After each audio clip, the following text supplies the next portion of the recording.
Hey guys, I'm David. This is my mod on the M-Audio SP2 sustain pedal. So what I did is I installed a jack instead of using the normal 1/4" output that there is. I got rid of that and I put a jack. It's very simple, but then I did want to just show you how it works. So pretty much, yeah, it's an input. So you can plug it in very similarly to the Boss FS5U, and you can just plug it in straight into your keyboard. So I wanted an easy way to make the cable replaceable because I always find that the bad design is right here.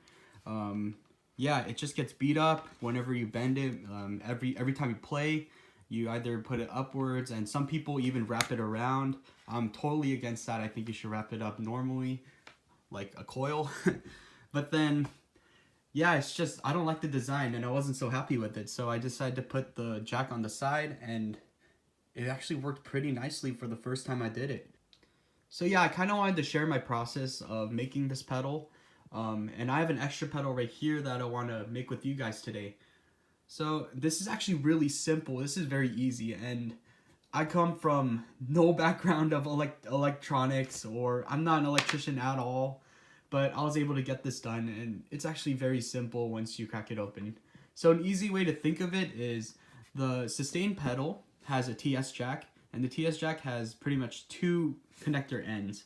So what you're just doing is, once this signal is closed off, and that is closed by this right here, the sustain pedal actually closes the circuit. That is when your keyboard will get the signal that the sustain pedal is closed as MIDI data. So it's a very simple circuit, it's just a buttons. So I figured, why not just switch this male connector for a female jack? And that's pretty much all we're gonna do today. So yeah, let's get this opened.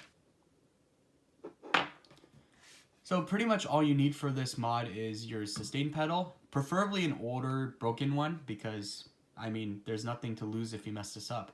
And your female TS jack, make sure it's a TS and not a TRS jack. You're gonna have two connectors right here. You're gonna need a screwdriver and a drill. So that's pretty much it. Let's get this opened. Hey guys, so pretty much opening this pedal up, it's very simple. There's just a few screws on the back or on the bottom, depending on how you see this. Yeah, we just gotta take these off and we should be good to go.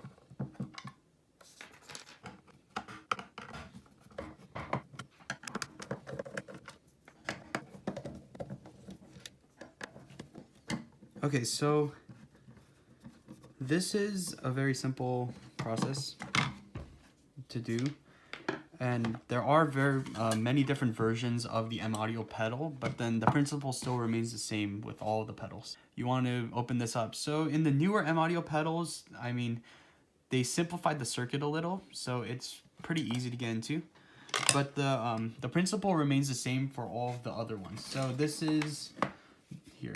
This M-Audio pedal right here I have is an older one. So actually, if I remove this and I take this off, you can actually see that there's bottom and top wiring. So you actually want to slip this through this tongue right here. You want to slip it through and then carefully lift it up, because there's going to be a wire on the top connected to the bottom, and you don't want to break that connection. So with the newer M-Audio pedals, they simplified the circuit and they made it a lot easier to get into, which is a plus. So in your older M-Audio pedals, you're going to find a plastic loop like this that saves it from being pulled out. And you're going to find it being held by a screw. So you just get a screwdriver, take it off. Very simple. It's the same thing with this one. You're going to have this little plastic part. From here, you just want to cut off the wire. So we're going to get to that. I don't have scissors nearby, but I do have a wire cutter. So I'm going to cut with a wire cutter. And we're going to get started on this. So now that we have this, we do want to strip this wire, and we want to get both of the ends. So now with both of the ends exposed, you're going to have a red and blue wire. In the older pedals, it's going to be a red and white wire. Now we want to expose these ends so we can put in the jack. Alright, so I got both of these ends exposed. Looks like I got the blue one a little too long, but I guess we'll deal with it. So your next step is going to be to actually drill a hole to make this all accessible. On the newer pedals, you have a lot more room here. So you actually could plug it at the end here. I'm probably not going to do that because I do like the jack on the left side. The left side's more preferable for me because I can easily plug in a right angle cable and just have it go out straight without any sort of tension on the wire. You could plug it in like this, but I'm gonna plug it in this way. Now with older pedals, you're actually going to have a different construction. You're going to have something that looks just like this. So your construction is going to be a little bit more difficult to do, unfortunately. So you're going to have your housing right here, and you actually need to find out a spot where you can drill the hole and have it go through either here or here. And that's sort of tricky. I did mess up on one of my pedals before, but you want to just line this up with it, kind of eyeball it, and then mark it with a pencil and drill a hole. I mean, it's sort of a guessing game, but you could get a ruler and measure this part out and then measure your part out here, drill a hole, whatever way is preferable for you. I took a lucky guess and I got one of them right, but I did get another one of them wrong. So before we drill a hole, we got to prep the hole. So I'm going to actually mark a little spot. We just cannot get in the way of the spring that's going to be in the construction. So right here, looks like I would want my jack right here. Let's say right here.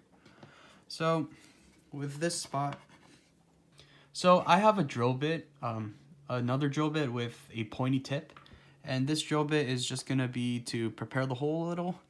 I'm going to actually attach this onto my drill. You can do it this way. You can get a screwdriver and tap it with a hammer, but I'm going to drill a hole to kind of guide the other drill so it doesn't dance around once we start. So I'm going to put it in here and give it a little spin. Looks like that's big enough to get into it. So I'm going to be using a 3/8 inch drill bit to make a hole. It could be a little bit bigger, but I kind of got really lucky with the hole size and it was perfect. So 3/8 inch drill bit for this jack, I think it could work. And we're going to start.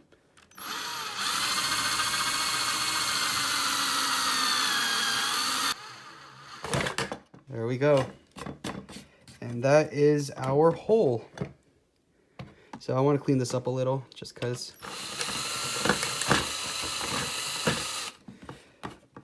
Now we can start installing our jack. So with this one, it is actually very easy to assemble. With my other one, I did mess up on another pedal, and that is because I got the positioning wrong completely. So it should be, the hole should be right here, but I did put it a little far off to the right, and that way it crashes in once you plug in a 1/4 inch plug. So that was my mess up, but we're going to start installing this jack. So our next step is actually very simple. All we have to do is get these two parts and connect it to these two parts on the jack. So what you want to do is twist these connectors or twist these wires, and you want to thread them through and then tie them. You could solder this. I didn't solder mine before because I don't have any solder at home, but then I do recommend you to solder this if you're going to be taking this around. I mean, this one I'm not going to be throwing around everywhere, and it's just going to stay at home, so I think a simple tie will be sufficient. So let's actually twist this a little bit more on the end so it's all one strand, and we're going to thread this through like so. Once we got this through, we're going to fold this over and twist it. So I do recommend you to solder these if you do have solder. I currently don't have access to any solder, so I unfortunately can't. So I'm going to just tie this. I'm going to just twist it in. And now we're going to put the other end into the other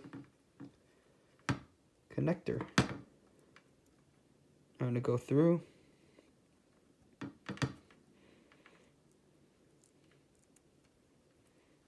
Now we're going to go through. Okay. Now we'll go through.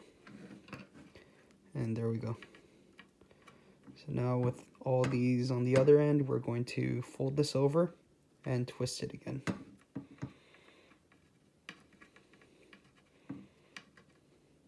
So that's about it. You're done. It's pretty simple, just like that. So now we just put this into the hole that we made with the drill, and it should just go through very easily. And make sure, this is the hard part, so make sure this part is actually completely clear. So when you do plug in a 1/4 inch cable, you're actually going to get nothing in the way of it, because that's the hardest thing about this one. You're going to have a whole bunch of wires going around and inwards, so you do want to make this clear so for the 1/4 inch plug to go through. Alright, so with that, I'm going to get our test cable out of here. I'm going to pull this out, and we're going to actually just put this in, and then put the washer, and then the nut, and we're going to just twist this in.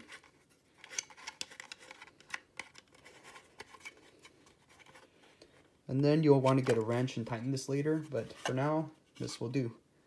Now we get our spring, put this on, flip it over, and tighten all the screws again. And you got yourself a modded pedal. It was really that easy.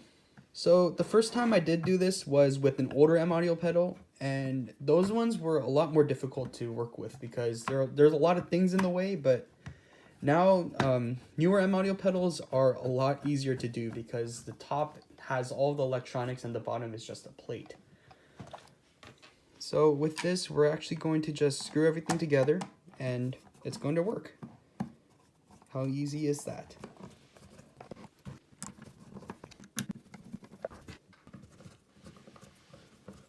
And just like that, we got ourselves a modded pedal. It's really that easy. This is another version. This is an older M Audio pedal. This is a newer M Audio pedal. So let's test if it plugs in. It plugs in perfectly. And I'm actually going to just go over to my keyboard right now and we're going to check if it gives signal. Alright, so let's give this pedal its first test. I got my sustain pedal over here plugged into my keyboard and its signal is going to show up right here. So let's give it a shot. Looks like everything's working perfectly fine. And there you go. Very easy, very simple sustain pedal mod. I hope you could give it a shot. And yeah, if you have any questions, feel free to leave a comment. And that's pretty much all I have for you guys today. Thanks so much for watching.